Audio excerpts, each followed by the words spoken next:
اللهم صل على سيدنا محمد يا رب صل وسلم.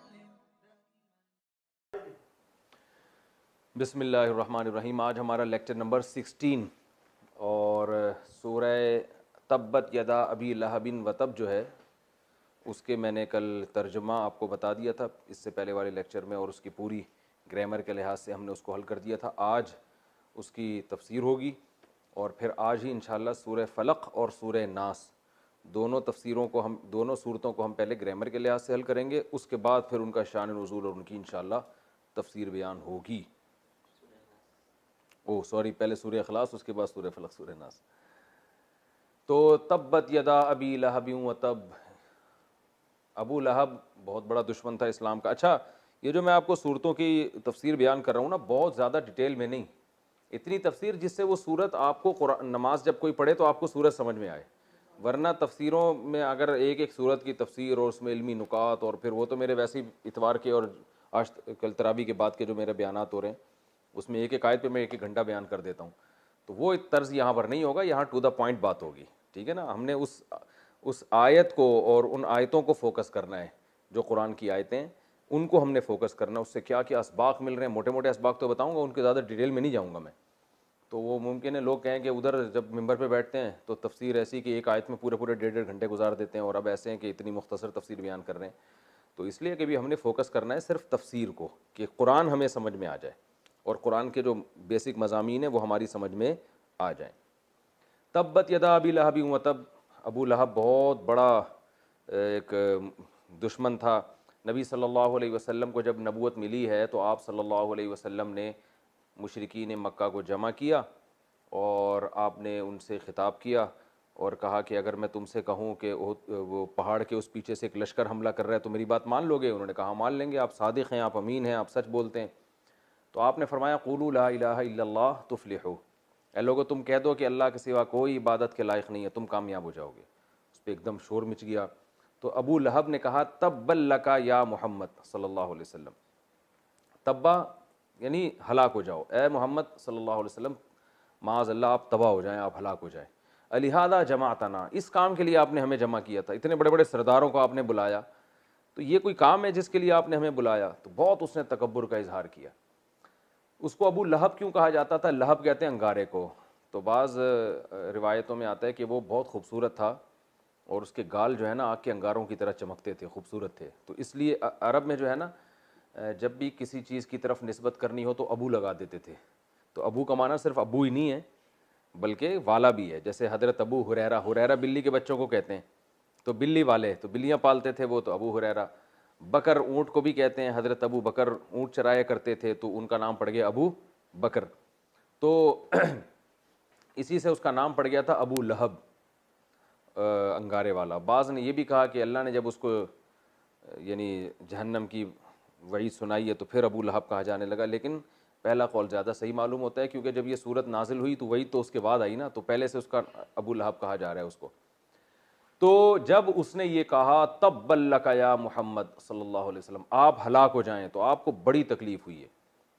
تو آپ صلی اللہ علیہ وسلم پر پھر یہ صورت نازل ہوئی اور اللہ نے فرمایا تبت یدا ابی لہب، ابو لہب کے ہاتھ ٹوٹ گئے، برباد ہو گئے. وہ ہاتھ ٹوٹنا کنایا ہوتا ہے انسان کے مرنے سے، کیونکہ انسان اپنے ہاتھوں سے عمل کرتا ہے اور اس عمل کی وجہ سے برباد ہوتا ہے. تو اللہ نے فرمایا تو پہلے تو اس کے ہاتھ برباد ہوئے، تو ہاتھ کنایا ہوتا ہے پوری باڈی سے. تبت یدا ابی لہب، ابو لہب کے ہاتھ ٹوٹ گئے، وتب اور خود بھی وہ برباد ہو گیا.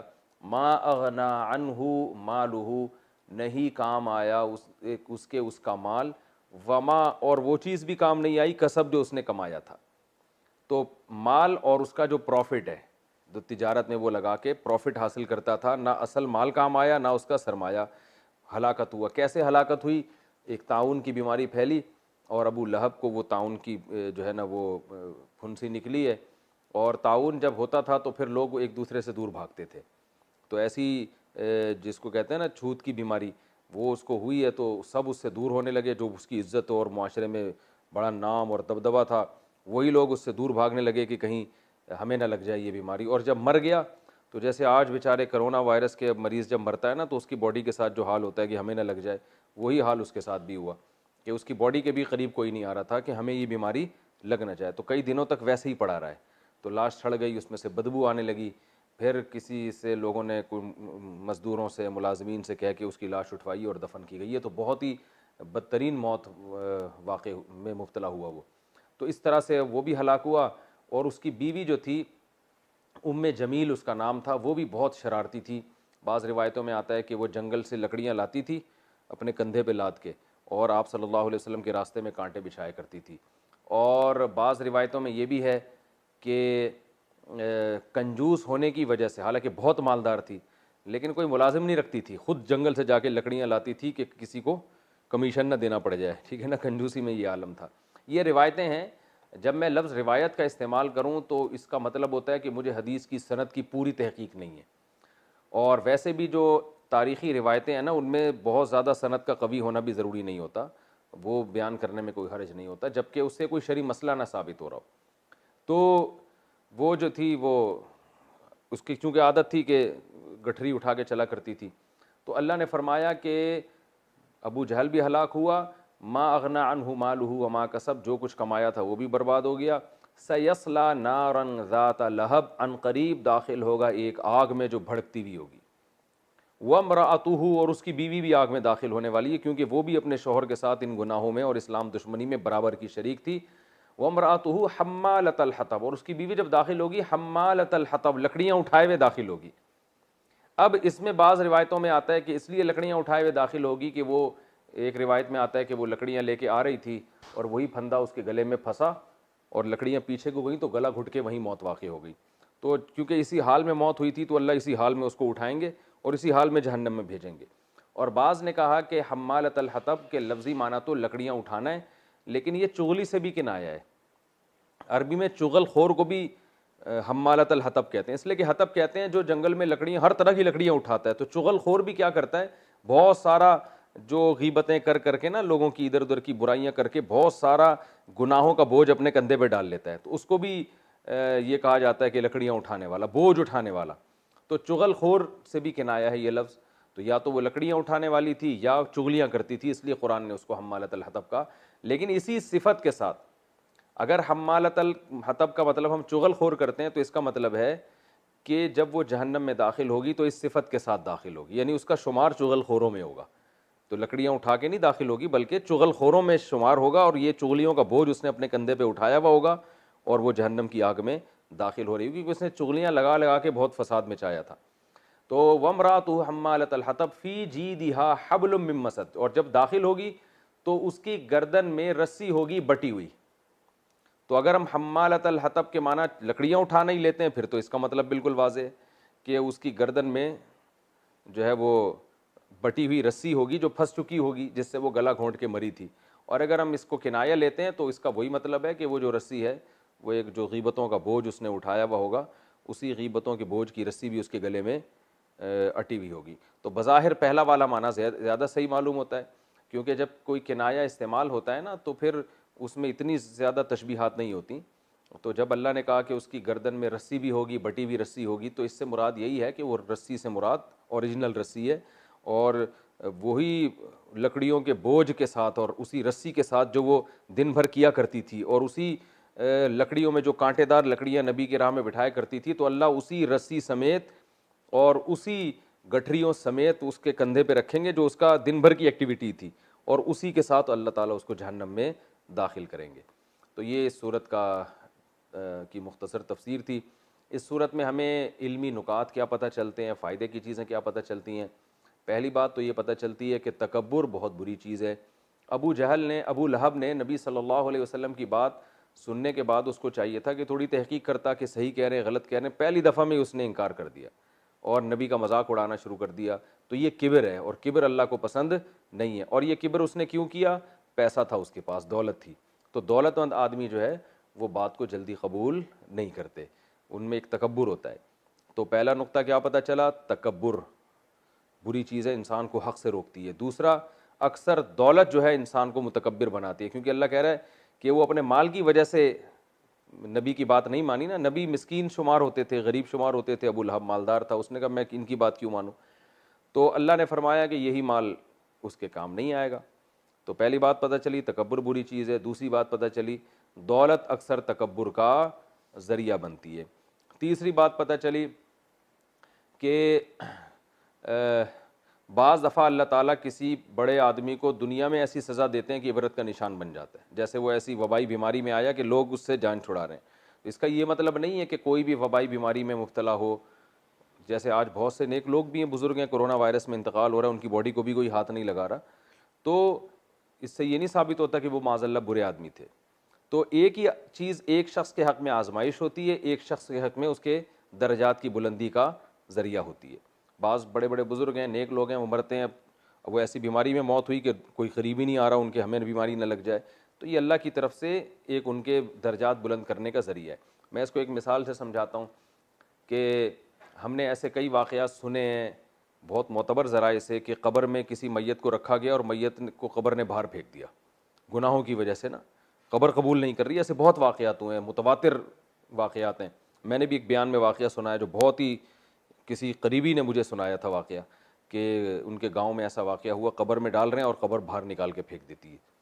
تو یہ بھی ایسے واقعات ہوتے ہیں. لیکن عبداللہ بن مبارک کے دور میں واقعہ ہوا, ایک شہید تھے, ان کو دفنایا گیا تو قبر باہر نکال کے پھینک دیتی تھی. لوگ پریشان ہوئے کیا مسئلہ ہے.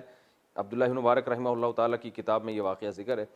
تو جب اس شہید کے گھر پہنچائے گئے, دیکھا کہ بھئی یہ تو کیا مسئلہ ہے, اس کو قبر نصیب ہی نہیں ہو رہی, کوئی گناہ تو نہیں تھا. انہوں نے کہا کہ نہیں, یہ بہت نیک تھا, یہ دعا کرتا تھا اللہ مجھے ایسی شہادت ملے کہ میری جسم کو نا پرندے کھائیں, اور قیامت کے دن جب میرا حشر ہو تو پرندوں کے پیٹ اور درندوں کے پیٹ سے میرا حشر ہو. تو پوچھے کہ یہ ایسا کیوں ہو رہا ہے, قبر سے کیوں نہیں اٹھ کے آ رہے, تو میں کہوں اللہ یہ تیری راہ میں ہوا ہے, تو اس لیے اس کو قبر نصیب نہیں ہو رہی, اس کو باہر چھوڑ دو, اس کو درندے کھائیں گے. تو اب دیکھیں وہی چیز ایک شخص کے حق میں شہادت کا اعلیٰ مرتبہ ہے اور ایک کے حق میں وہ اللہ کا عذاب ہے. تو عمل اصل چیز ہے, اصل چیز ہے عمل. نبی نے فرمایا نا طاعون جب پھیلتا ہے تو عذاب ہے, لیکن یہی ایمان والوں کے حق میں کیا ہے, رحمت ہے. تو اب کوئی نیک آدمی کا انتقال ہوا, اس بیچارے کے ساتھ ایسا لوگ سلوک کر رہے ہیں, تو یہی چیز اس کے اور درجات میں بلندی کا ذریعہ بنے گی. اللہ کہیں گے تمہارے عمل اچھے تھے اور تمہیں عزت کے ساتھ دفن نہیں کیا گیا, تو اس کا میں تمہیں نعم البدل دوں گا. لیکن بعض دفعہ گناہوں کی وجہ سے عزت کے ساتھ دفن نصیب نہیں ہوتا, اس کی وجہ گناہ ہوتے ہیں. تو ابو لہب جو تھا اس کو عزت کی موت اور عزت کے ساتھ دفن نصیب نہیں ہوا. تو یہ اس لیے نہیں کہ درجات بلند ہو, بلکہ اللہ نے دنیا میں عبرت کا نشان بنا دیا کہ جو کبر تھا آج میں نے اس کا تکبر توڑ دیا ہے. تو اصل مدار اعمال پر ہے. یہ تیسرا نقطہ پتہ چلا. اور چوتھا نقطہ جو ہے نا, قرآن سے دوسری جگہ پر پتہ چلتا ہے کہ جو میاں بیوی کا رشتہ ہے نا, اگر یہ دنیا میں نیک اعمال اختیار کرتے ہیں تو جنت میں بھی اکٹھے ہی داخل ہوں گے, اور جب دنیا میں دونوں اکٹھے برے ہیں تو جہنم میں بھی اکٹھے ہی اللہ داخل کرے گا. احشر الذین ظلموا وازواجہم وما یعبدون.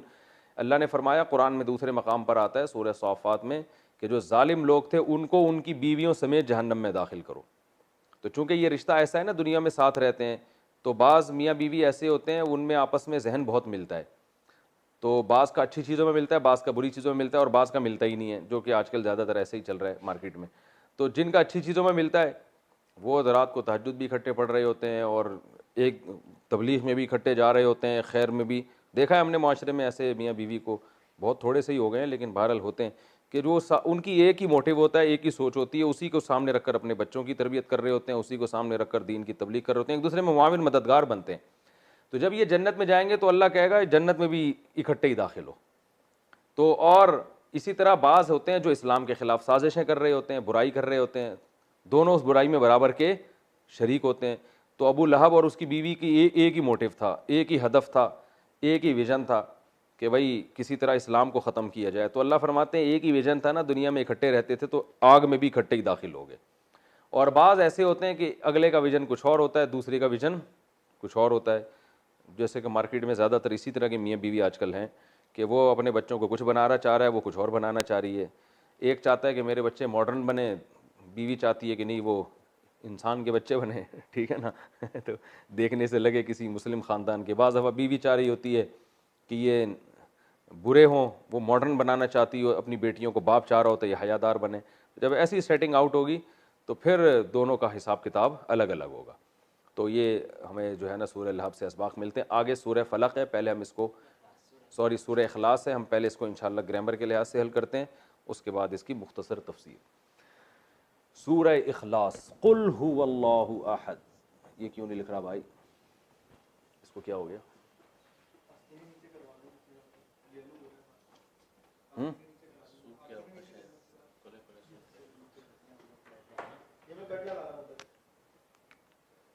قل, ہاں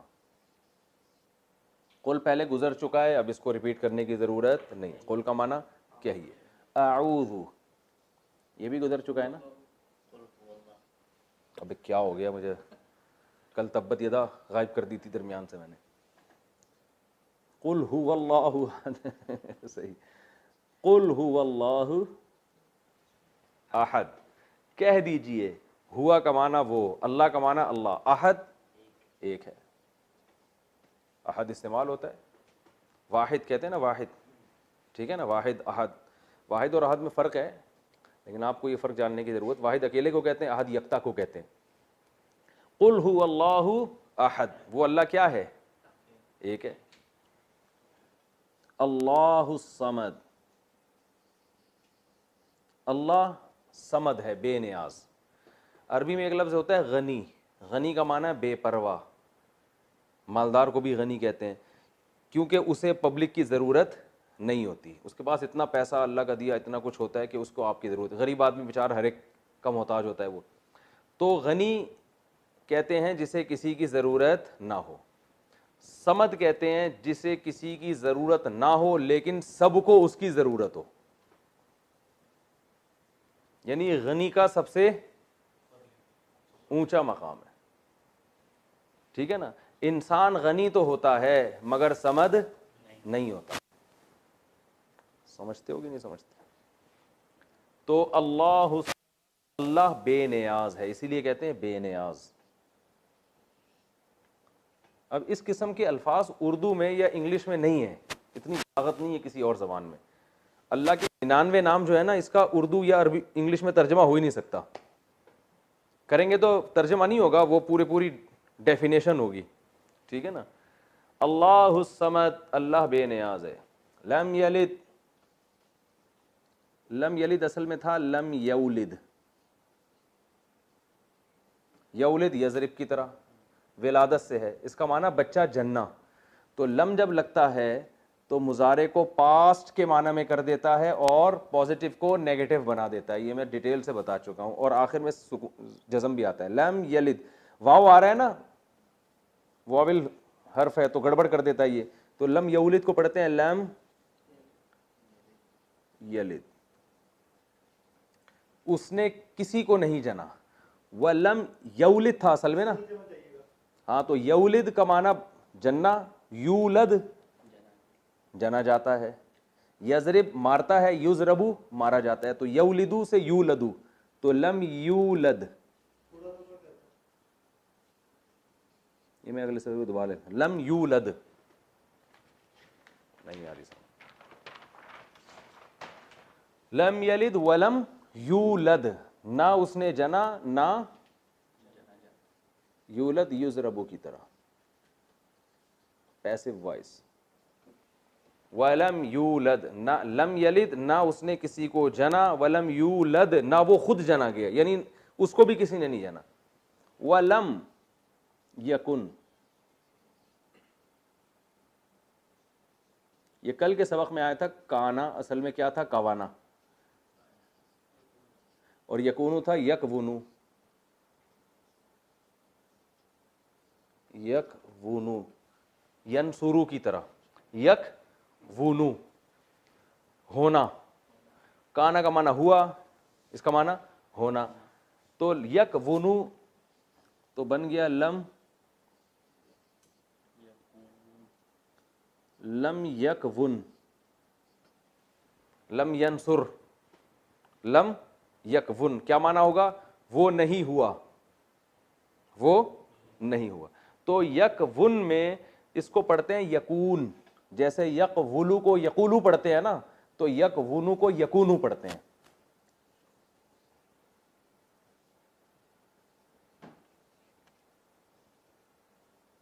صاف لکھ دیتا ہوں،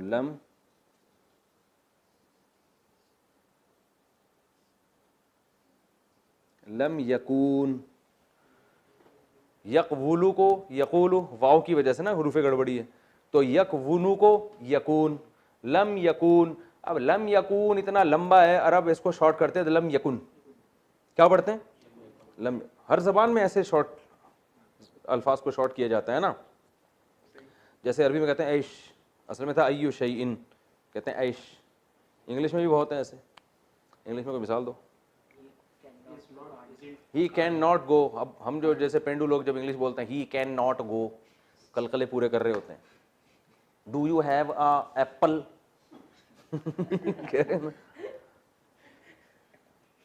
what is in your mind, کہتے ہیں نا.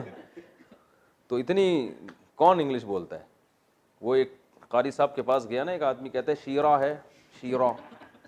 قاری صاحب نہیں، سوری، قاری صاحب گئے مٹھائی کی دکان، کہنے لگے شیرہ ہے، کہتے ہیں ہے اتنا گاڑھا نہیں ہے. شیرہ تو ہے مگر اتنا گاڑھا نہیں. تو یہی ہے یہاں پہ.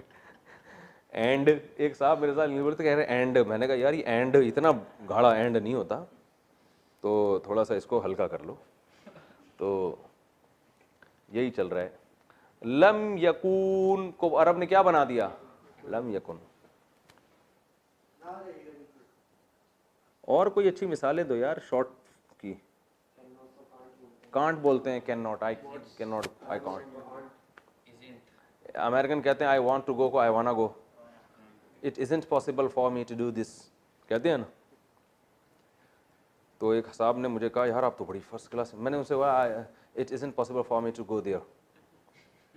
کہ یار آپ کی انگلش تو بڑی خاندانی ہے. میں نے کہا اور بھی تو پوچھ کے دیکھو کچھ.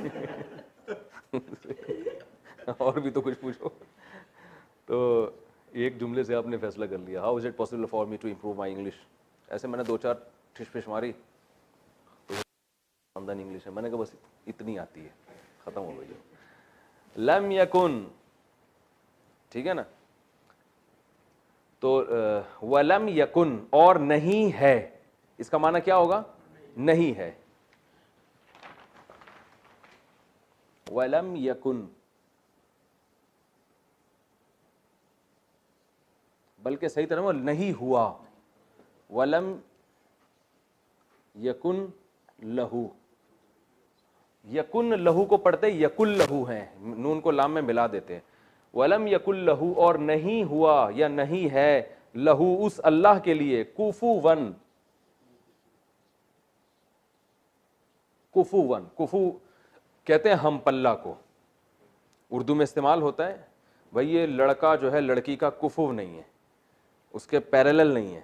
اور ایک لفظ سمجھ مکافات عمل، سنا نا، مکافات عمل، یہ بھی کفو سے نکلا. مکافات عمل، آپ جیسا عمل کرو گے بالکل اسی کے مطابق آپ کے ساتھ معاملہ ہوگا. آپ لوگوں کے ساتھ کوئی برا ہو رہا ہوتا ہے، کہتے ہیں بھئی یہ مکافات عمل ہے، آپ نے اپنی اولاد کے ساتھ ایسا کیا تو آج آپ کی اولاد آپ کے ساتھ، سوری آپ نے اپنے ابا کے ساتھ ایسا کیا تو آج آپ کی اولاد آپ کے ساتھ ایسا کر رہی ہے. تو مکافات یعنی اسی کے ہم جنس اور اسی کے پیرلل عمل اور بدلہ آپ کے سامنے آ رہا ہے. تو کفو کہتے ہیں ہم پلہ، جوڑ. صحیح ہے نا. تو ولم یکن لہ، کافی کا لفظ دیکھا ہے نا، کافی، یہ چیز آپ کے لیے کافی ہے. جتنا آپ عمل کر رہے ہیں اصل میں وہ ہے کفایت سے، لیکن پھر بھی کاف واو، کاف فا اور واو تو آ رہا ہے نا اس میں، تو یہ بالکل آپ کے مطابق ہے. وَلَمْ يَكُنْ لَهُ كُفُوًا، اور نہیں ہے اس اللہ کے لیے ہم پلہ احد، کوئی ایک بھی. یہ احد یکن کا سبجیکٹ ہے، فاعل ہے. کوئی نہیں ہے اس اللہ کے لیے ہم پلہ، یعنی احد کا معنی لم یکن احد، اصل میں یوں ہے لم یکن احد کفوا لہو، یوں عبارت بنے گی. نہیں ہے کوئی ایک برابر لہو اس اللہ کا. ٹھیک ہے. وَلَمْ يَكُنْ لَهُ كُفُوًا أَحَدٌ، نہیں ہے کوئی ایک برابر اس اللہ کا. احدن یہ یکن کا فاعل ہے، نہیں ہے، کون نہیں ہے؟ کوئی بھی نہیں ہے. اس اللہ کے لیے ہم پلہ، یعنی اس اللہ کا ہمسر کوئی بھی نہیں. تو اس کی تفسیر کیا ہے؟ بہت آسان ہے. مشرکین نبی صلی اللہ علیہ وسلم کے پاس آئے کہ آپ ہر وقت اللہ کی باتیں کرتے ہو، تو اللہ کا کوئی نسب بتائیں. عرب میں نسب وسب کا بہت تھا نا، تو اس پر یہ صورت نازل ہوئی کہ اے نبی قل ان کو کہہ دیجئے هو اللہ احد وہ اللہ یکتا ہے اکیلا ہے. قل هو اللہ احد اللہ الصمد وہ بے نیاز ہے اسے کسی کی ضرورت نہیں سب اس کے محتاج ہیں. لم یلد نسب کی بات کرتے ہو اس نے تو کسی کو نہیں جنا. ولم یولد اور نہ وہ کسی سے جنا گیا. ولم یکن لہ اور نہیں ہے کوئی بھی کفوا ہم پلہ نہیں ہے لہو اس اللہ کے لیے کفوا ہم پلہ احد کوئی بھی آخر میں آئے گا. کوئی ایک بھی اس اللہ کا ہم پلہ اور پیرالل نہیں ہے اس کے جوڑ کا کوئی بھی نہیں ہے. وہ بالکل سب سے یکتا اور سب سے تنہا ہے. یہ جو ایتھیسٹ لوگ ہیں نا یہ اکثر مطالبہ کرتے ہیں کہ اس کائنات کو اگر کسی نے پیدا کیا ہے تو سوال پیدا ہوتا ہے پھر اس کو کس نے بنایا. تو اس سے وہ یہ ثابت کرنا چاہتے ہیں کہ جیسے خدا خود سے ہو سکتا ہے تو یہ کائنات بھی خود سے ہو سکتی ہے. صحیح ہے نا. تو جیسے آپ اس کائنات کو ہمیشہ مانتے ہوئے آپ کہہ رہے ہو یہ ہمارے لیے ممکن نہیں ہے کائنات کو ہم ہمیشہ سے کیسے مانیں, تو آپ اللہ کو بھی تو ہمیشہ سے ہی مانتے ہو نا. تو اس میں اس کا بھی جواب ہے. بھائی اس کائنات میں تو ہم دیکھتے ہیں کہ اس کی خاصیتیں سے تو ہم واقف ہیں. یہاں ولادت بھی ہوتی ہے. اگر کوئی بچہ آئے اور کہے کہ میرا کوئی باپ بھی نہیں ہے میری کوئی ماں بھی نہیں ہے میں خود سے آ گیا, مان لو گے؟ ہے بھائی وہ کہے نہ مجھے میں پیدا ہوا نہ کوئی پیدا نہ میں نے کسی کو جنا نہ مجھے کوئی جن. ہم کہتے ہیں ایسا ہوتا نہیں ہے. بچہ ہے تو ابا بھی ہوگا اور اماں بھی ہوں گی. اب اس کے بارے میں یہ کہنا کہ یہ بچہ ہمیشہ سے ہے یہ ممکن نہیں ہے کیونکہ ہم اس کی خاصیتوں کو جانتے ہیں جبکہ ہم اللہ کی خاصیتوں کو نہیں جانتے. تو یہ عجیب بات ہے کہ ایک چیز جس کے بارے میں آپ دن رات دیکھتے ہو کہ وہ خود سے نہیں ہو سکتی اس کے بارے میں تو کہہ رہے ہو کہ وہ ہمیشہ سے ہے, اور جس کے بارے میں آپ کو کوئی پتہ ہی نہیں ہے وہ آپ کی عقل سے بالا تر ہے اس کے بارے میں آپ یہ ماننے کے لیے تیار نہیں ہو کہ وہ ہمیشہ سے کیسے ہو سکتا ہے. ٹھیک ہے نا. تو یہ ایتھیسٹ بڑی بے عقلی کی بات کرتے ہیں. ہاں یہ آپ کہہ سکتے ہو کہ بچہ تو والدین کے بغیر پیدا نہیں ہوتا تو پہلا انسان کیسے پیدا ہو گیا. تو ہم یہی کہتے ہیں کہ جیسے والدین کے بغیر بچہ نہیں پیدا ہو سکتا تو کسی کے ارادے کے بغیر انسان کا وجود ہو نہیں سکتا. آج تک ایسا نہیں ہوا. تو یقیناً پہلا انسان اللہ نے اپنے ارادے اور کن کی طاقت سے پیدا کیا ہے, اور پہلی دفعہ کائنات بغیر کسی سبب کے اللہ نے اپنے ارادہ کن سے پیدا کی ہے. کیونکہ اس کائنات میں ہم دیکھتے ہیں کہ بغیر کسی خالق کے یا بغیر کسی کریٹر کے یہ کریٹ نہیں ہوتی ہے. تو یقیناً کوئی کریٹر ہے جس نے اس کو پہلی دفعہ اپنی قدرت سے بنایا اور پھر ایک اصول میں چلا دیا اس کو. تو آپ یہ عجیب بات ہے کہ اس کائنات جس کے سارا دن آپ اس کو جانتے ہو اچھی طرح سے کہ یہاں ایک حالت سے یہ دوسری حالت میں چینج نہیں ہوتی جب تک کوئی چینجر نہ ہو, تو یہ پیدا کیسے ہو سکتی ہے جب تک کوئی کریٹر نہ ہو. تو جس چیز کے بارے میں ہم جانتے ہیں اس کے بارے میں تو ہم فتویٰ دے سکتے ہیں, جس کے بارے میں جانتے ہی نہیں تو اس کے بارے میں ہم یہ کیسے کہہ سکتے ہیں کہ ہماری سمجھ میں نہیں آ رہا کہ وہ ہمیشہ سے کیسے. تو آپ کی سمجھ میں اللہ کا نہیں آ رہا ہمیشہ سے کیسے, اور جس کائنات کو آپ جانتے ہو وہ سمجھ میں آ رہی ہے کہ وہ ہمیشہ سے ہے. تو پہلی دفعہ تو یقیناً کوئی نہ کوئی سبب ہوا ہوگا نا جس سے کائنات پیدا ہوئی. جب کچھ تھا ہی نہیں تو سبب کیسے بن گیا؟ اس کا مطلب ایک ذات ہے جو پہلی مرتبہ کسی چیز کو صرف اپنے ارادے کن سے پیدا کرتی ہے. تو انسانیت کی ابتدا پہلی دفعہ جو ہوئی ہے بغیر کسی لاجک کے, نہ کوئی باپ نہ کوئی ماں. اللہ نے اپنی قدرت سے آدم کو بنایا, اپنی قدرت سے اماں ہوا کو بنایا, پھر ان میں جو ہے نا وہ اللہ نے ایسے سافٹ ویئر انسٹال کر دیے کہ ان کے ملاپ سے لڑکا بھی پیدا ہو رہا ہے لڑکی بھی, اور سب میں یہ وہ سسٹم اللہ نے رکھ دیا. تو پھر اس سے پیدا ہوتے چلے جا رہے ہیں. تو جیسے آج کوئی بچہ اٹھ کے آتا ہے اور کہہ رہے ہیں میں خود سے پیدا ہوا ہوں, آپ ایک چماٹ مارو گے اور بولو گے تمہیں شرم نہیں آتی, خود سے تھوڑی ہو سکتا ہے, یہ کوئی لاجک ہوتی ہے پیچھے. تو بھائی اسی طرح یہ ممکن ہی نہیں ہے کہ ایک انسان تو بغیر اتفاق سے وجود میں نہیں آ رہا, اور پوری کائنات پوری جو ہے نا وہ سارا سسٹم سمندر دریا پہاڑ اور جناب وہ الیکٹران پروٹون نیوٹرون کا جو ایک پورا سسٹم ہے, اور پھر نظام شمسی اور زمین کا 23 ڈگری جھکنا اور موسم بننا, اور جو ہے وہ پورا ایک سسٹم, بارشیں ہو رہی ہیں پیداوار اگ رہی ہے. پھر ایک ایک بیج کو دیکھو کتنی عجیب, خربوزے کا بیج دیکھ لو, اسے زمین میں ڈالو بیل اگتی ہے, خربوزہ پیدا ہوتا ہے اس میں پھر وہی بیج ہوتا ہے, پھر اسے ڈالو پھر وہی. سینکڑوں سال سے یہ ایسے اتفاقات بیج میں خود بخود انسٹال ہو گئے, یہ نہیں ہوتا. پہلی دفعہ کوئی ہے جو کسی سبب کا محتاج نہیں ہے, اس نے پیدا کر دیا اور اس کو ایک اصول میں ایک جو ہے نا ایک اصول میں ڈال کے اس نے چلا دیا اس کو. تو اس لیے اللہ نے فرمایا کہ اللہ کا کوئی ہم پلہ کوئی ہمسر ہے ہی نہیں کہ ایگزامپل دی جا سکے اس کی. دیکھو میں یہ کہتا ہوں یہ ولید بیٹھا ہوا ہے ہمارے پاس, ایک بندے کا فون آیا کہ ولید سے بات کرنی ہے. میں نے کہا کون سا, کہہ رہے جو آپ کے ساتھ ہوتا ہے. میں نے کہا 3 قسم کے ولید ہیں, ایک لمبا والا ولید, ایک موٹا والا ولید اور ایک کالا والا ولید. کون سے کی بات کر رہے ہیں؟ کہنے کیسی بات کر رہے ہو بھائی. میں نے کہا ہم نے اسی طرح یاد رکھا ہوا ہے. اب ہم کہتے ہیں نا کہ یار ولید کو بلاؤ تو سب پوچھتے ہیں کون سا, تو موٹا والا ولید. موٹے ولید سے یہ مراد ہوتا ہے تھوڑا بلیک بلیک, بالکل بلیک نہیں ہے, اندھیرے میں نظر آتے ہیں, وہ اتنے بلیک نہیں ہیں, تو وہ والے ولید ہیں. اور لمبا والا ولید جو ہمارے سامنے رہتا ہے. تو کہہ رہے ہیں آپ کیسی باتیں, دوست ہیں وہ ناراض نہیں ہوتے ایسی باتوں سے. تو پھر خیر, تو اب میں یہ موٹا والا ولید میرے سامنے بیٹھا ہوا ہے. اصل میں یہ بتانا چاہ رہا تھا کہ لوگ بولیں گے کون سے ولید. یہ موٹا والا ولید بیٹھا ہوا ہے میرے سامنے. تو میں یہ کہوں کہ یہ کہتا ہے کہ میں خود سے وجود میں آ گیا ہوں. اتفاق کی بات, ایسے کہتا نہیں, کہا نہیں ہے, ورنہ یہ یہاں بیٹھے گا نہیں کبھی. کہہ رہا میں میرے کوئی نہ ابا نہ اماں, میں ویسے ہی پیدا ہو گیا. تو میں کہوں گا یار اس کو کوئی ایگزامپل ہے, یا پیدا ہوا ہوں. تو میں کہوں یار اس کی کوئی مثال ہے.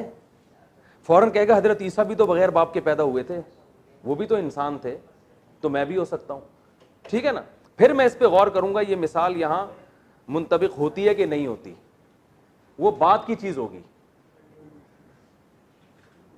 بات سمجھ میں آ رہی ہے؟ تو انسان ہمیشہ کوئی بھی چیز جب ثابت ہوتی ہے اس کے کوئی ایگزامپل دیتا ہے, ایگزامپل دیتا ہے. تو یہ ایگزامپل دیں گے. میں پھر بتاؤں گا بھائی حضرت عیسیٰ علیہ السلام کا تو پہلے سے کتابوں میں لکھا ہوا تھا, اور وہ اللہ کے پیغمبر تھے, اور وہ جو تھے ان کے تو معجزات تھے, اور تمہیں اللہ بغیر باپ کے کیوں پیدا کرے گا, اللہ اپنے قانون کو کیوں توڑے گا, تمہارے کیا سرخاب کے پر لگے ہوئے ہیں, یا تم سے کوئی بہت بڑا اللہ نے دین کا کام لینا ہے جو یہ اتنا بڑا معجزہ ظاہر کریں گے. پھر یہ بحث ہوگی اور میں ثابت کروں گا کہ یہ دعویٰ کیا ہے آپ کا غلط, لیکن ایگزامپل پیش کی جاتی ہے. اور اگر یہ کہتے ہیں کہ جی میں ویسے ہی پیدا ہو گیا, اور مثال میں آدم علیہ السلام کو دلیل کے طور پہ پیش کریں, تو میں پھر ثابت کروں گا بھائی وہ تو چونکہ پہلے انسان تھے نا, تو پہلے دفعہ تو بغیر کسی سبب کے پیدا کرنا تھا, تمہیں اللہ ایسے ہی کیوں پیدا کرے گا. تو انسان جب بھی اپنے دعوے کو سچا ثابت کرنے کی کوشش کرتا ہے تو پہلے اس کی کیا دیتا ہے, ایک مثال دیتا ہے کہ یار یہ عقل سے بعید نہیں ہے بلکہ اس کی ایگزامپل موجود ہے. تو اللہ فرما رہے ہیں کہ یہ جو ایتھیسٹ لوگ ہیں یہ کہتے ہیں کہ یہ کائنات ہمیں یہ سمجھ میں نہیں آتا کہ اللہ ہمیشہ سے کیسے ہے, تو ان کو سمجھانے کے لیے ہمیں کوئی مثال دینی پڑے گی نا.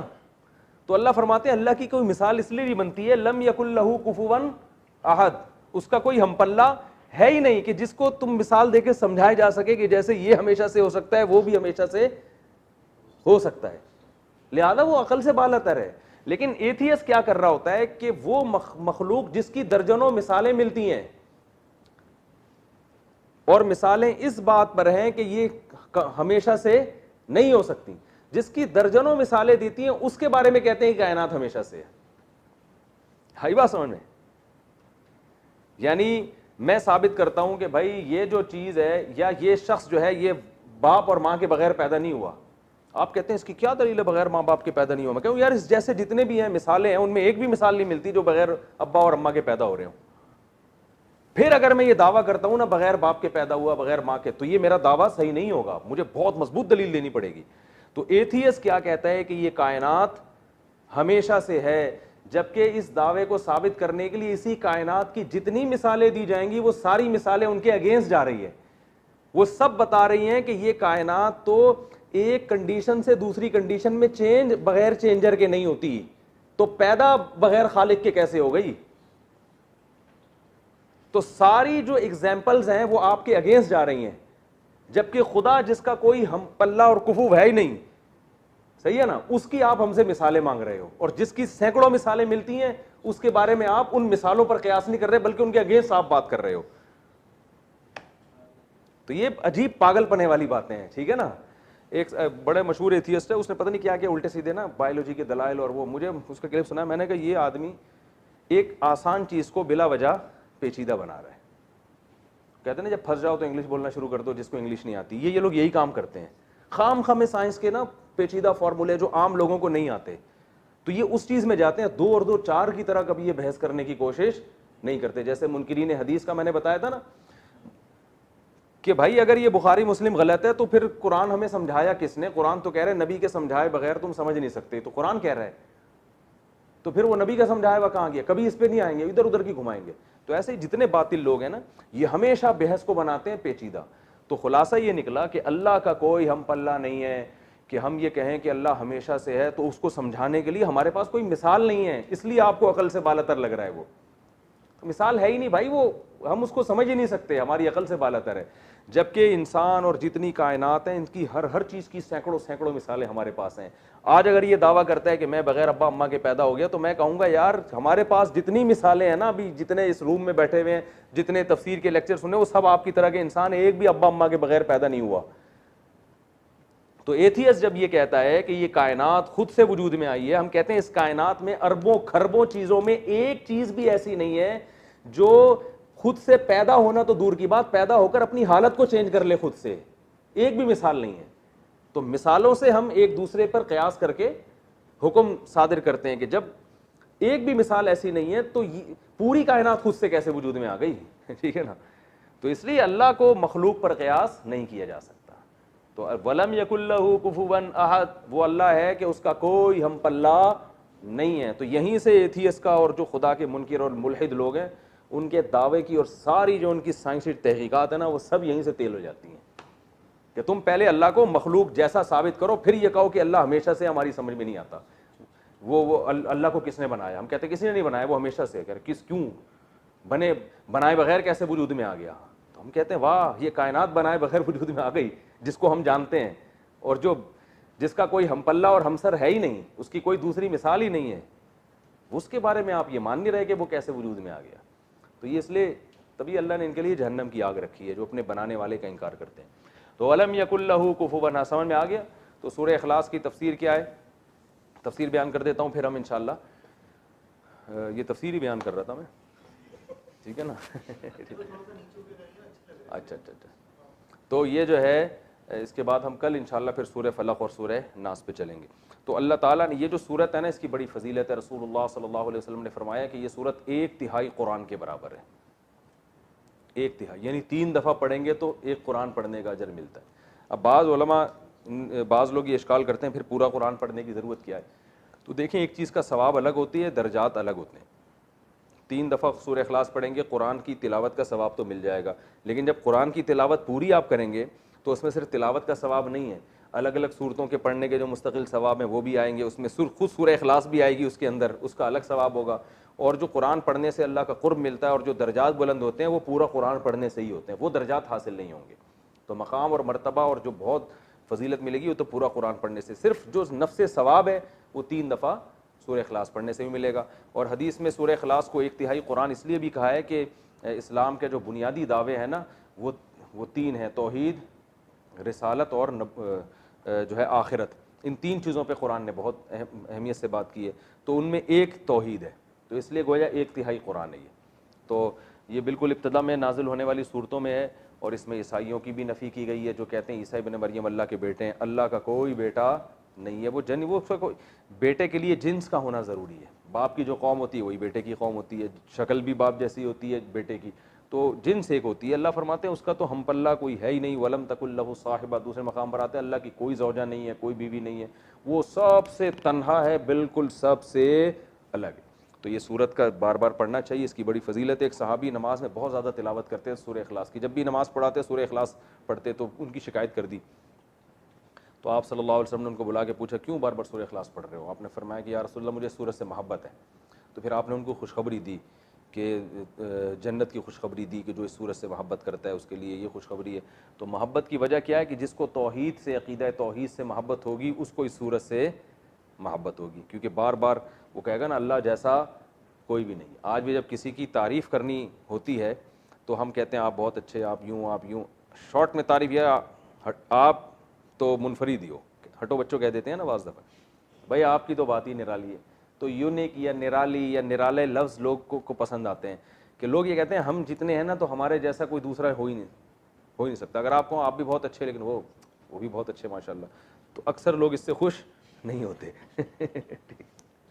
ٹھیک ہے نا؟ بیگم صاحبہ آپ سے کہیں کہ آپ ماشاءاللہ کتنے ہینڈسم اسمارٹ ہیں, اور آپ کے جو دوست ہیں نا وسیم بھائی, وہ بھی ماشاءاللہ بڑے ہینڈسم اسمارٹ ہیں, کیا آپ لگا گے نا یہ غصہ آئے گا آپ کو, بولے گی یا تو میری بھی نہ کرتی, یا آپ بیگم کو کہو بیگم تم ماشاءاللہ بڑی خوبصورت ہو, اور وہ جو آنٹی کا لائن تھی نا وہ بھی ماشاءاللہ بہت خوبصورت تھی, یہ نہ کہو کہ آپ سے زیادہ, بس ویسے ہی کہہ دو وہ بھی اچھی تھی, تو بیگم کو غصہ آئے گا کہ نہیں آئے گا؟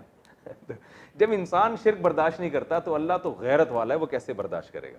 تو اس لیے اللہ نے کہا وَلَمْ يَكُن لَّهُ كُفُوًا أَحَدٌ, کوئی اس کا ہم پلہ کوئی بھی نہیں ہے, اس کا ہم سر کوئی بھی نہیں ہے. اللہ تعالیٰ سمجھنے کی عمل کی توفیق عطا فرمائے. اور موٹے والے ولید